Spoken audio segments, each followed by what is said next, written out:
My husband asked for a maternity test. So I gave birth to our daughter 2 weeks ago. I have red hair and blue eyes, and my husband has blonde hair and blue eyes.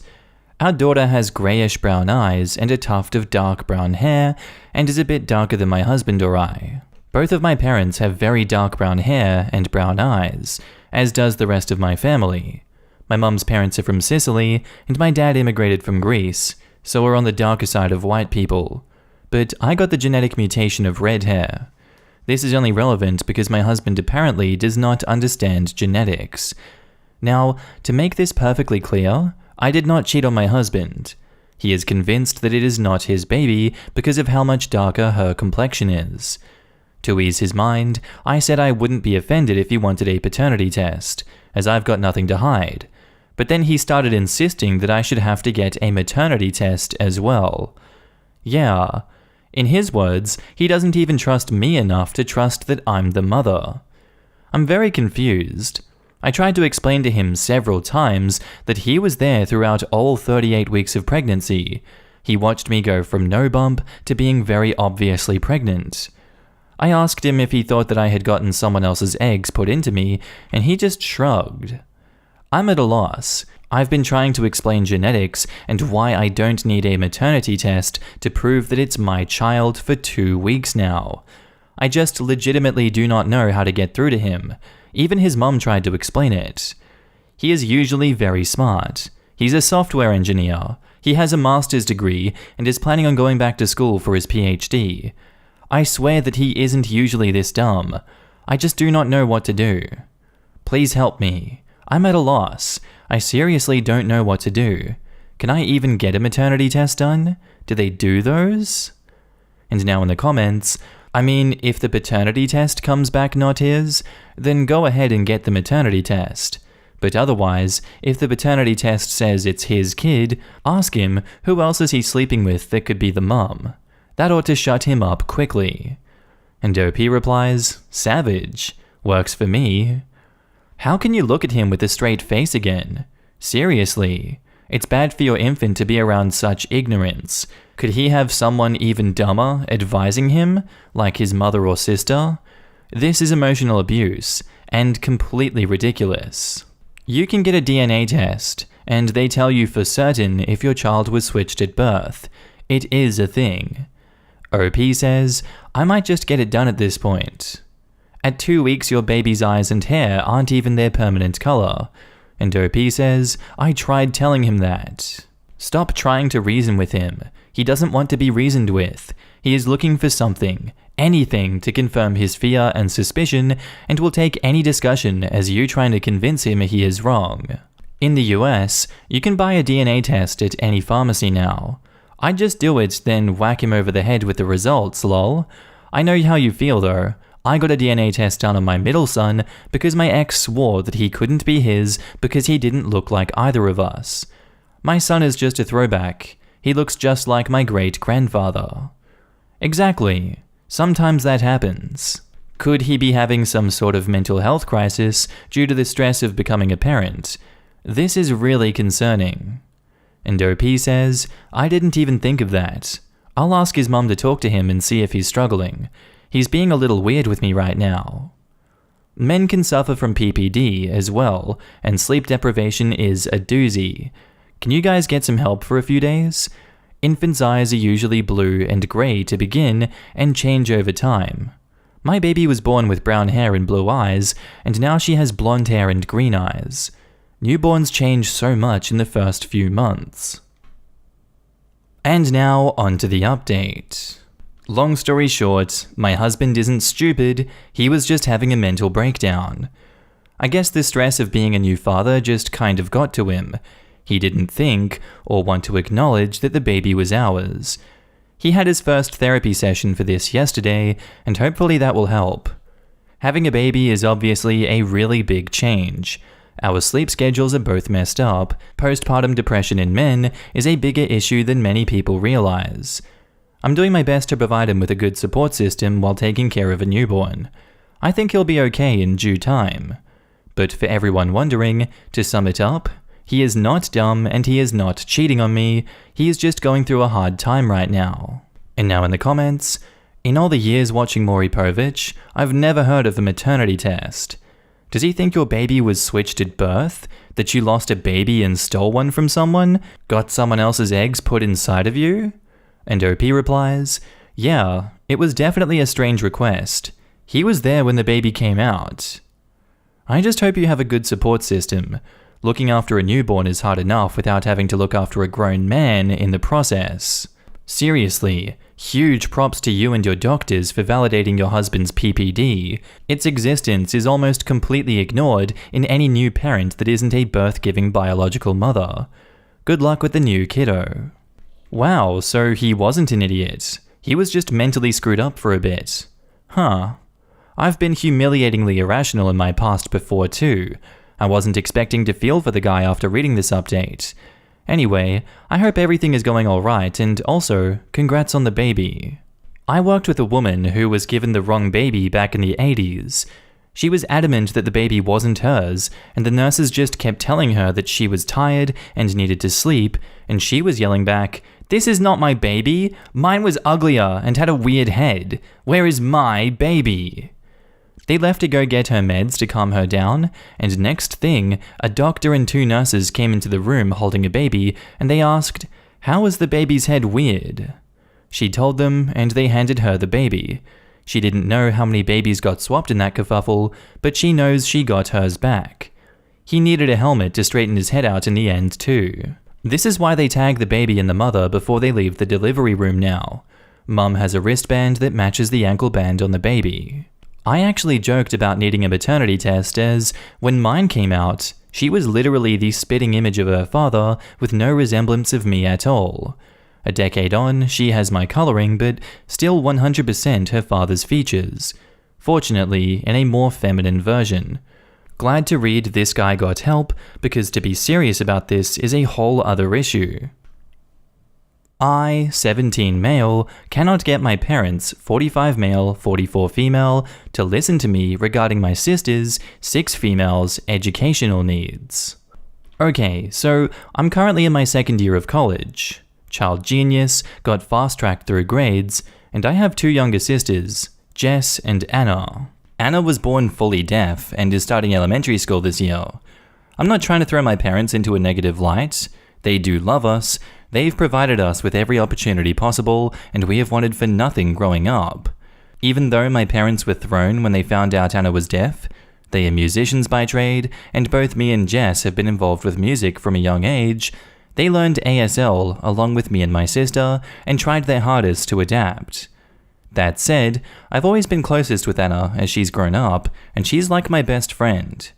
She's always come with me if she's afraid or sick. She looks to me for interpretation or context when we're out, and she's always been my little shadow. So, out of everyone in our family, I feel like I know her the best. My parents are sending Anna to a private special needs school in the coming year, and I, personally, disagree with their choice. I looked into the place, took a virtual tour, and from everything I've seen and read, it seems to be catered more to students with severe mental disabilities or mobility impaired. In fact, I couldn't see a great deal about the services provided for deaf students at all. I brought this up to my parents, but they just brushed me off, saying it was what was best and they would take care of her. I asked why she can't go to a mainstream school, but they said there were no services for her. Well, I did a bunch of research. I contacted district superintendents, local council, even schools directly themselves. I even found a deaf school, only very slightly out of boundary, who said they were willing to be flexible. When I brought this to my parents, they got annoyed, saying that they knew what was best for their daughter and I should stay out of it, and that no school would be able to handle her hearing impairment and behavioral problems. I was stunned. Anna doesn't have behavioral problems. She's a bit willful, sure. She has a mind of her own, and she's always had a mischievous streak, but she's never acted out of control. She can read and write above average for her age. I know because I read with her, and while she's a little slow on the math front, I doubt it's any real cause for concern. I asked if she'd been diagnosed, and they cited the times she's wandered off during trips to the theater or made noises during the performance. They haven't seen a doctor or any professional about this. They just saw a deaf child being forced to sit still for hours, not understanding everything that's going on around her, and acting out of boredom and frustration, and decided that she's got behavioral issues. Anna is a bright kid, and while the school they've picked out looks amazing for kids with disabilities, I just don't think it would suit her specifically. But despite all my arguments, and despite me spending more time with Anna than either of them combined, they still tell me to shut up and not get involved with their decisions because they are the adults, which really annoys me because I've been forced to act like an adult my whole life. But as soon as I want to say on something actually important, they shut me down and potentially take away my sister's potential to thrive. And now in the comments, it sounds like trying to rationally convince your parents of your position has not worked for you. I think you have two approaches you can take going forward. First, you could find someone else who your parents will listen to. Could you get someone from the school for disabilities to speak with your parents honestly? Perhaps a teacher, or the parent of another student, or a doctor. Alternatively, do you know any other families with a deaf child, or deaf families, who could speak to the importance of a specialized education? Second, you could start your conversation with your parents not with an argument, but with a genuine listening ear. It sounds like they're exhausted and frustrated, and this might be impacting their decisions. Ask them how they are feeling. Say you just want to understand their decision, you don't want to fight about it, and then actually try to understand it. This might take a few conversations for them to let their guard down, but if they seem receptive to hearing your feelings, tell them what you said here. I feel like I've been made to be an adult since I was so young, but now when I want to be a part of the adult decision-making in this family, you are shutting me out, and that makes me feel frustrated and angry. I also feel defensive of my sister. I want the best possible education for her, where she feels affirmed and supported, and can communicate with the people around her. Can you understand those feelings? When someone is making a bad decision, empathy can go a lot farther than arguments. This goes for them too. If you just ask for them to understand your feelings, they might be more willing to hear you out than if you ask them to admit that they were wrong and transfer your sister to the other school. You may also have to play the long game here ultimately. If your parents remain steadfast in their choice, you may have to let your sister go to this school for a year. Take note of how her behavior changes, whether she likes the school, whether she makes friends, or has any other deaf children to play with, and so on and so forth. She can always transfer out, and your parents may be more willing to try the other school if they see that this one has a negative impact on her. And OP replies, "Thanks for this. I think the main issue is that my mum and dad just learned ASL and assumed the issues raising a deaf child ended there.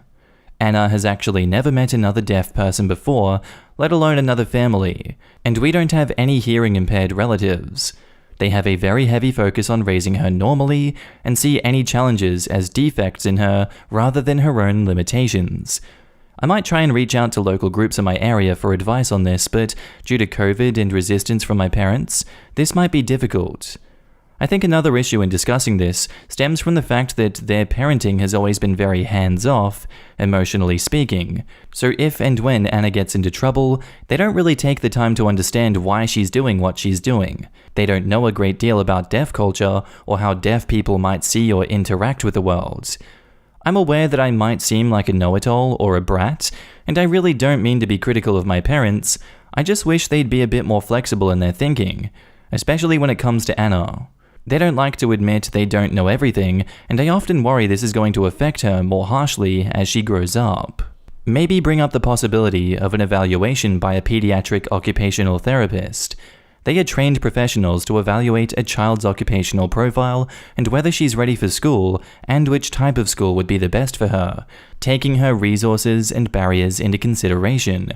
And maybe instead of arguing with a "I know this is best" approach, which your parents have obviously already disregarded, try to understand their reasoning for choosing said school. Because in your post, you haven't mentioned why they want to send her to a special needs school, only that they want to do it. It may come across differently when they speak to a professional. Dad to a deaf daughter here, based solely on what you have written, it sounds like the deaf school would be a good compromise. Caters specifically to deaf needs while not simply being a special needs school. I know my daughter gets a lot of reassurance and benefit from interacting with both hearing and deaf people, so you should at least try to convince/facilitate that. separate from any schooling situation. And back up to the post, we have an edit. Sort of an update, but not really. I just wanted to clarify a few recurring points that have arisen throughout both comments and PMs. 1. I mentioned the skipping grades thing because I thought it would explain why I was a 17-year-old sophomore in college and why I felt like I was qualified to intervene with the decision-making process. I've been involved in adult conversations and have been surrounded by adults who regard and treat me as a peer for most of my life.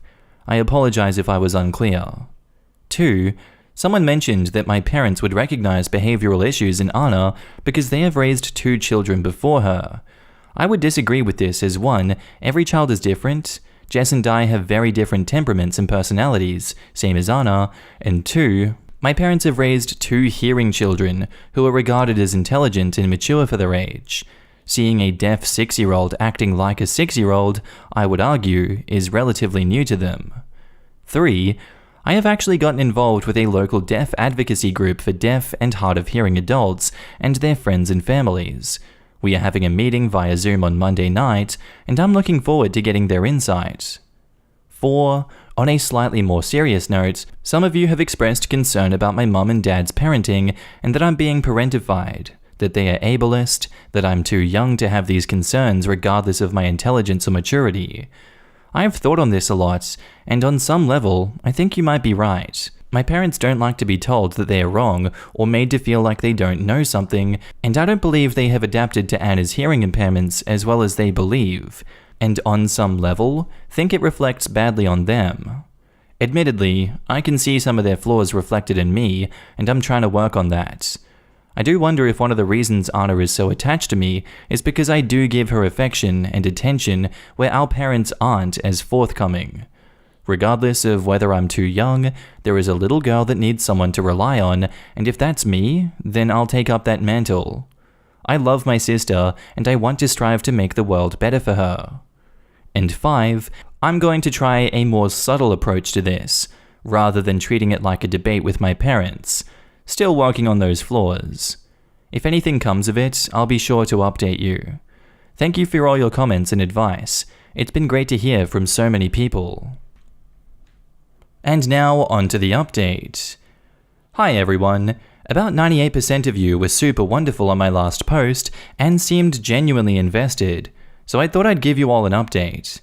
It's been just under a week now, and after trying some of the different tactics and talking points that you suggested, in addition to reaching out to the deaf and hard of hearing community, my parents and I have come to a compromise, if only to shut me up. But I'm not the only one that's important here. That would be Anna, 6 female. So come the new school year, Anna will be going to the school my parents chose, but we, including me, will be keeping in close contact with her teachers, specialists, etc., her progress, and talking to Anna herself about how she feels. If it seems like it isn't a great fit, we will be transferring her to the deaf school. It's a little out of the area, but I think we can make it work. I did open up to my parents a bit, as much as they could handle, and told them that I feel like I've been, not robbed, but had a stunted childhood, and that my academic abilities forced me to grow up quickly. That, coupled with their emotional distance and lack of physical presence with Anna, made me angry and frustrated that my opinions on her future weren't being taken into account.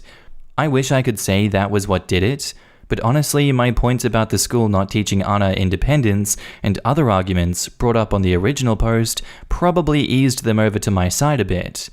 I kept my temper even this time. I mentioned in my edit on the last post that I'd gotten in contact with a deaf advocacy group, and they've provided some wonderful resources. So hopefully sometime soon, Anna will finally be able to meet kids and adults like her.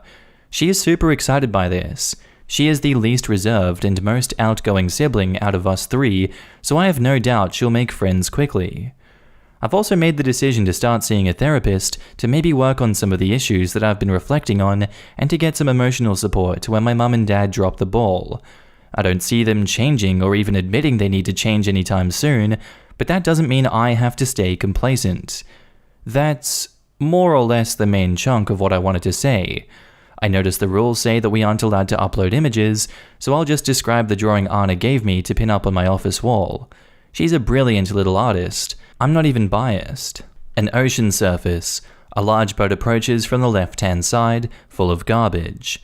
A great blue whale stands, mid-breach, opposing, brandishing a gun in one flipper. A speech bubble from the whale reads, "No!" while the ambiguously gendered humans on the garbage boat scream in terror, presumably ready to flee. Her kindergarten assignment was to come up with a way that we can protect our oceans from pollution, and personally, I think she hit the nail on the head. Thank you so much to everyone for your thoughts and feedback. And now in the comments, you fought for her. That's amazing. I know we're strangers, but I was 17 years old once, and I know how hard it can be to stand up to the adults in your life at that age, so I'm really proud of you. And I'm glad your sister has you in her life. You did a good thing. And tell her that drawing is awesome. You're an amazing brother, and I commend you for standing up for your sister's education. I have a degree in American Sign Language and deaf culture, and I know how isolating it can be for deaf children who are forced to mainstream into programs that don't cater to their specific needs. I'm so glad that you had a deaf and hard of hearing advocacy group reach out so they can help your parents make informed decisions on what is best for your sister. Good job. I am severely hearing impaired, have been since childhood, along with my brother. I was raised in the hearing world and have always had to accommodate the world. Never had any idea the world should maybe try to understand me, and I want to applaud you for standing up for your sister. If you aren't hearing impaired or deaf, it's very hard to understand how casually you're excluded from things with impatience or thoughts that you aren't very bright. Putting your sister with a group of people with the same impairment is going to grow her confidence by leaps and bounds. Kudos to you for being a wonderful big brother. And OP responds, I know I can never fully understand what it's like, but luckily, Anna is excellent at making her thoughts and feelings known, and I can't wait for her to start meeting people like her. I really wish that this had a happier ending. Yeah, the parents had no intention of ever admitting they could be wrong and ever let Anna transfer out of the school that they chose. That said, I really hope the brother doesn't give up and keeps advocating for her. Props to him for working on what he can. As the older brother of a deaf sister, this post is heartbreaking. Layers upon layers of sadness, hoping that this story ends up with what is best for Anna, but God. Based on what I've seen, that is not often the case. I hope OP stays connected not only with therapists, but also with the larger deaf community. And edit, just to be clear, my experience is different from OP. My sister is only a bit younger, and she went to local schools, even though they sucked. She was always strongly supported by my parents and myself, and she actually went on to get a doctorate, and she's a total badass. The thing to remember is, deafness is not necessarily a handicap.